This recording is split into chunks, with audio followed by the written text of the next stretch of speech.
ನಾಳೆ 15ನೇ ತಾರೀಕು ವಿಶೇಷವಾದ ಶುಕ್ರವಾರ. ನಾಳೆ ಕಾರ್ತಿಕ ಹುಣ್ಣಿಮೆ.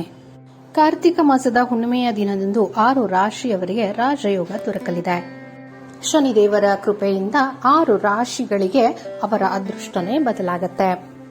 ಈ ರಾಶಿಯವರಿಗೆ ಜೀವನದಲ್ಲಿ ಅನೇಕ ರೀತಿಯ ಅವಕಾಶಗಳು ಒದಗಿ ಬರುತ್ತೆ. ಅಂತ ಅವಕಾಶಗಳನ್ನು ಸದುಪಯೋಗ ಪಡಿಸಿಕೊಳ್ಳುವುದರಿಂದ ನಿಮ್ಮ ಜೀವನ ಉತ್ತಮಗೊಳ್ಳುತ್ತದೆ. ನಂತರ ಆರೋಗ್ಯದ ಕಡೆ ಹೆಚ್ಚಿನ ಗಮನವನ್ನು ಕೊಡಬೇಕಾಗತ್ತೆ. ಆರೋಗ್ಯದವನ್ನ ನಿರ್ಲಕ್ಷಿಸಬಾರದು. ಹೊಸ ವ್ಯಾಪಾರ ವ್ಯವಹಾರಗಳನ್ನು ಮಾಡುವಂತಹ ವ್ಯಕ್ತಿಗಳಿಗೆ ನಾಳೆಯಿಂದ ಒಳ್ಳೆಯ ದಿವಸ. ವ್ಯಾಪಾರ ವ್ಯವಹಾರದಲ್ಲಿ ಯಾವುದೇ ಸಮಸ್ಯೆಗಳಿದ್ದರೂ ಕೂಡ ನಾಳೆಯಿಂದ ಎಲ್ಲವೂ ಸಹ ದೂರವಾಗುತ್ತೆ. ಮಾನಸಿಕವಾಗಿ ಹಾಗೂ ದೈಹಿಕವಾಗಿ ಸಮಸ್ಯೆ ಇದ್ದರೂ ಕೂಡ ಅವೆಲ್ಲವೂ ದೂರವಾಗುತ್ತೆ. ಹಣದ ವ್ಯವಹಾರದಲ್ಲಿ ಸ್ವಲ್ಪ ಎಚ್ಚರಿಕೆ ವಹಿಸಿ. ವಿದ್ಯಾರ್ಥಿಗಳು ಓದಿನ ಕಡೆ ಹೆಚ್ಚಿನ ಗಮನವನ್ನು ವಹಿಸಿದರೆ ಉತ್ತಮ. ಅಂತಹ ಅದೃಷ್ಟವಂತ ರಾಶಿಗಳು ಯಾವುದಂದ್ರೆ ಕನ್ಯಾ ರಾಶಿ, ಸಿಂಹ ರಾಶಿ, ವೃಷಭ ರಾಶಿ, ಕುಂಭ ರಾಶಿ, ತುಲಾ ರಾಶಿ ಮತ್ತು ಮೇಷರಾಶಿ. ನೀವು ಸಹ ಈ ರಾಶಿಯಲ್ಲಿದ್ದರೆ ಕಮೆಂಟ್ ಮೂಲಕ ತಿಳಿಸಿ.